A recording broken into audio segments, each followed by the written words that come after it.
मनोज कुमार जी, बिहार से। राधा वल्लभ श्री हरिवंश पहले। श्री हरिवंश महाराज जी, आपके चरणों में कोटि कोटि प्रणाम। महाराज जी, वैष्णव अपराध होने के कारण मेरा मन काफी विचलित हो गया है। गुरुदेव, अपने श्रीमुख से इस परेशानी का हल करें। कहाँ हुआ वैष्णव अपराध, किससे हुआ?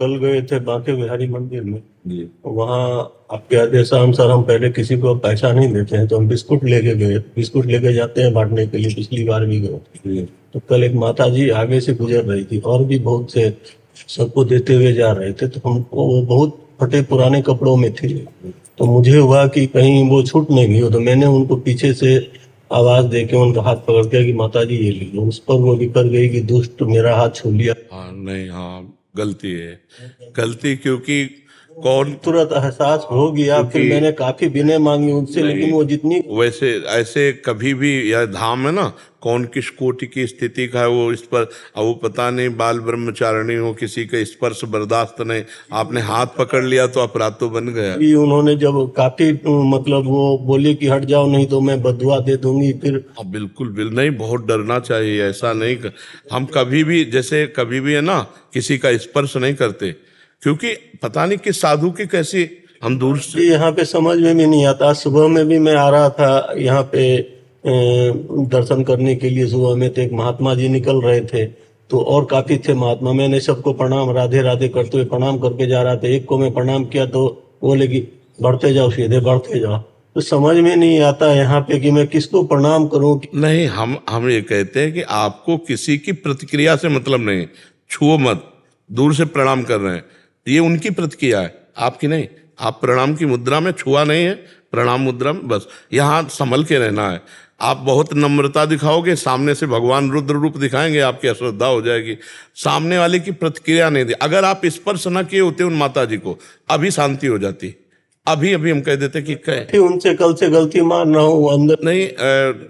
नहीं, उनसे आपने फिर प्रार्थना की? मैंने प्रार्थना की। मेरी पत्नी भी थी, वो भी गई तो बोली हट जाने तो मैं छड़ी से पीट दूंगी तुझे। बहुत बड़ी कृपा हुई, उन्होंने इतना तो कह दिया, अब शांति। वो पत्नी मेरी उनको माता जी कह के बोली, बोले मैं माता नहीं हूँ, मैं लड़की हूँ, मैं कुंवारी हूँ। हाँ तो वो ठीक है। अरे पता नहीं कौन किस भाव में श्री जी के, ये धाम है, ये वृंदावन धाम है या सब। तो अब आप बिल्कुल निश्चिंत हो जाओ, मानसिक भाव से उनको प्रणाम करो। अगर उन्होंने एक कटु वचन जैसे बोल दिया ना, वो हमें थोड़ा पकड़ मिल गई, हमें सहयोग मिल। अगर वो मौन होती, कुछ ना बोलती, फिर बिना उनके अपराध क्षमा नहीं हो सकता था। इसलिए आपके अंदर प्रायश्चित है, और उन्होंने कड़वा वचन भी बोल दिया, और अब आप शांत हो जाइए। और दूसरी बात ये, क्यों पुण्य के चक्कर में पड़े हो? क्यों चक्कर में पड़े हो पुण्य के? किसको बिस्कुट चाहे मांगने के लिए तो रहते हैं वहां पे, बड़ा खराब लगता है। कुछ नहीं, यही सब देखना बंद करो। ये सब राधा वल्लभ बिहारी जी की काम है, वो अपना दे, उनके दरवाजे में बैठो। आपके पास जब रुपया बढ़े, 100 रुपया, 200, 500 रुपया जो बढ़े, किसी गौशाला चले गए और उसमें चारा बांट कर गाय का दे आए। गाय तुमसे कुछ कहेगी नहीं, समझ रहे हो ना? यहाँ कई तरह से दोष दर्शन हो जाएगा। एक बार लिया, दोबारा फिर लिया, तिबारा फिर लिया, चौबारा फिर लिया। अब आप उस पर दोष दर्शन करो तो बिस्कुट बांटने में कितना पुण्य हुआ होगा, सब नाश हो जाएगा 2 मिनट में। बहुत संभल के, या तो एकदम बिल्कुल नेकी कर दरिया में डाल, किसी के कुछ देखो। ये कैसे, मतलब देखो वृत्ति कैसे आई, हाथ कैसे पकड़ लिया आप? किसी का स्पर्श करना, अब कौन किस रूप में है, कौन किस भाव में है, बहुत गड़बड़ हो जाएगा, बहुत गड़बड़ हो जाएगा। बहुत शांत। अब देखो फटे पुराने कपड़े में अकिंचन भाव से कब कहाँ कौन रहे, सब 2 मिनट में बिस्कुट बांटने में कितना पुण्य किए। सुकृत बहु जन्म के चल में डारे कोई, शांत राधा राधा, इससे बड़ा कोई सुकृत नहीं है। आपको जब कभी ऐसा लगे कि आपके पास 200-400-500 रुपये हो गए हैं, आपको ऐसा करना, तो या अच्छा सा भोजन बनवाओ और एक बार सबको दे आओ। अब महीना 15 दिन में जो लेना चाहे, ना लेना चाहे गाय को पवा दो। बहुत समस्या भी है, बहुत समस्या है। आपका भोजन पाया और बीमार और कारण से हो गया, बोले यही है, बहुत समझ लेना। बहुत विचित्र है, इसीलिए कह रहे कि चारा खरीदो और गाय को चुपचाप दे आओ। अगर तुम्हारे पास पैसा बढ़े तो चारा खरीदो, गाय को दे आओ, गौ सेवा बन जाएगी वृंदावन धाम में। बस शांत एकदम भजन करो, सर झुका के जाओ, बिहारी जी के दर्शन करो, राधा वल्लभ जी के दर्शन करो। ये दान पुण्य का चक्कर छोड़ो, नहीं जितना दान पुण्य नहीं होगा उतना अपराध। एक दिन की बात बता रहे हैं कि हमारे परिचय के संत रोज बिहारी जी दर्शन करने जाते थे, तो एक भगत जो था वो समोसा बांट रहा था। अब एक संत थे, एक बार समोसा लिया, दोबारा लिया, तिबारा लिया, फिर उन्हें फटकार दिया देने वाले ने। तो वो जो हमारे पहचान के बड़े भजनानंदी संत थे, उन्होंने कहा कि यार हम इनको तो बहुत अच्छे समझते थे, ये तो समोसा ही चटनी में फंसे हुए हैं अभी। अब वो लौट के जब आए तो गुरुदेव भगवान ने कहा यार बदबू आ रही तुम्हारे शरीर से। उनका महाराज जी साबुन नहीं लगाते इसलिए। बोले नहीं, वो बदबू नहीं, अपराध की बदबू आ रही, कोई वैष्णव को दुख दे के आ रहे हो, अपराध करके आ रहे हो। तो उनका महाराज जी वैसे तो हम किसी वैष्णव, तो उनका महाराज जी ऐसी ऐसी घटना हो ऐसा। बोले हाँ यही तो वैष्णव अपराध, लो 50 रुपया महाराज जी ने दिए और कहे समोसा खरीदो और जाओ बिहारी जी में ढूंढो कहाँ वो हैं, और उनको दे के पैर छू के और ये बताओ कि आपके प्रति हमारा दोष दर्शन हो गया था, आप हमें क्षमा करो। तुरंत उनको भेजा ऐसा करके। फिर ये बहुत धाम है, बहुत होश में आ रहे ने। तो हमें लगता है कि बहुत गुप्त रूप से ऐसा करना चाहिए। स्कूट बिस्कुट कोई बांटने वाली चीजें नहीं है, आप समझिए।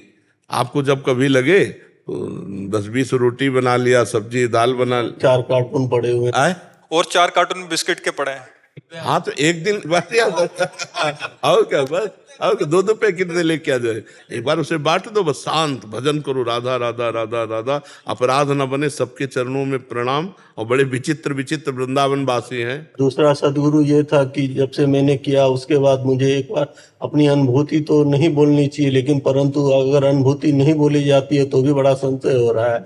मुझे एक बार सूर्य भगवान का रथ सहित और 2 बार रामचंद्र जी के राम दरबार के जब दर्शन होने शुरू हुए तो मैं ये बिस्कुट से नहीं होते हैं। नहीं हमें बात समझो, अगर बिस्कुट से होला तो नहीं बिस्कुट से नहीं हो रहे, ये धाम की कृपा से नहीं वो हो गया तो मैं घबरा गया कि मेरा क्या राधा नाम और निकुंज छूट जाएगा। नहीं, इससे भी कोई मतलब नहीं जी आप दर्शन दिए मुझे, और दर्शन देके मैंने आपसे पूछा कि मुझे निकुंज जाना है, तो आपने कहा कि राधा सुधा निधि का पाठ करो।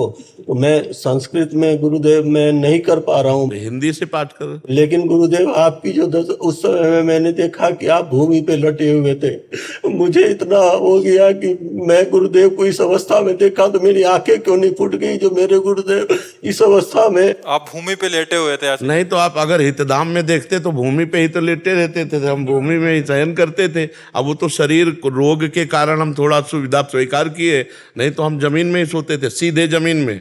हमारा आसन जो है भूमि था, भूमि शयन। हाँ सुधा निधि का संस्कृत में पाठ अशुद्ध हो पा रहा है। हिंदी में करो, हिंदी में। श्री जी हिंदी भाषा भी जानती है ना, उसका अर्थ हिंदी तो पढ़ लेंगे ना, हिंदी में करो और नाम जप करो। और देखो राम जी, सिया जी, हनुमान जी, सूर्य भगवान या कोई भी जितने भी भगवत स्वरूप हैं, ये सब आते हैं भक्तों के भावना में। हम सबको प्रणाम करते हैं, लेकिन हमारी प्रियता जहाँ हमें जाना है वहाँ होनी चाहिए। सबको प्रणाम, सबका आदर, सबका नमस्कार, तो हम वहीं पहुँचेंगे। ऐसा थोड़ी कि सियाराम जी हमारे ध्यान में आ जाए तो हमें अब निकुंज नहीं मिलेगा, ऐसा नहीं है। वही है राधे श्याम, वही है सियाराम, कोई अंतर नहीं। पर हमारी रुचि बढ़नी चाहिए अपने लक्ष्य की तरफ। बहुत अब देखो शांति है कि नहीं, शांति मिली कि नहीं। और दूसरी बात ये समझ लो, विश्व में कहीं भी अपराध हो जाए, यदि संत और सदगुरुदेव कह दे जाओ कोई अपराध नहीं, तो फिर ये शास्त्रीय बात कह रहा हूँ, ये कोई मतलब मनमानी नहीं कह रहा हूँ, फिर निश्चिंत हो जाना चाहिए। तो आप निश्चिंत हो जाइए, ठीक है जी गुरुदेव। और एक था कि अभी जैसे ये दीपावली आ रही है तो मैं एकदम मतलब श्री जी और आपके बल से इतना आसक्त हो चुका हूँ कि मुझे अब कुछ मतलब दिखलाई नहीं पड़ रहा है। मैं इस बार भी सोचा था कि दीपावली में ये गणेश लक्ष्मी के पूजन के जगह पर इनकी जुगल सरकार की छवि को ही विराजमान। हाँ वही तो अपने लोग भी करते हैं, वही अपने लोग सब जितना अपना परिकर करने की आसक्ति नहीं हो पाती है। उसको डर लगता है कि पहले से ये स्थिति खराब है तो कहीं और लक्ष्मी जी नाराज हो गई तो कर लो लक्ष्मी जी की पूजा, स्थिति बना लो, है ना।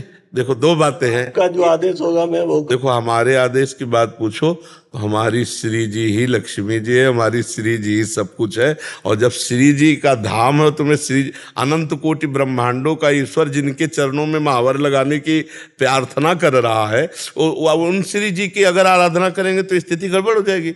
है लक्ष्मी की लक्ष्मी हमारी श्री जी है, आप चिंता मत कर। अपने अनन्यता में जहां तक हिम्मत पड़ती जाए वैसे अनन्य होते चले जाओ, फिर वही सब कुछ है, वही सब कुछ।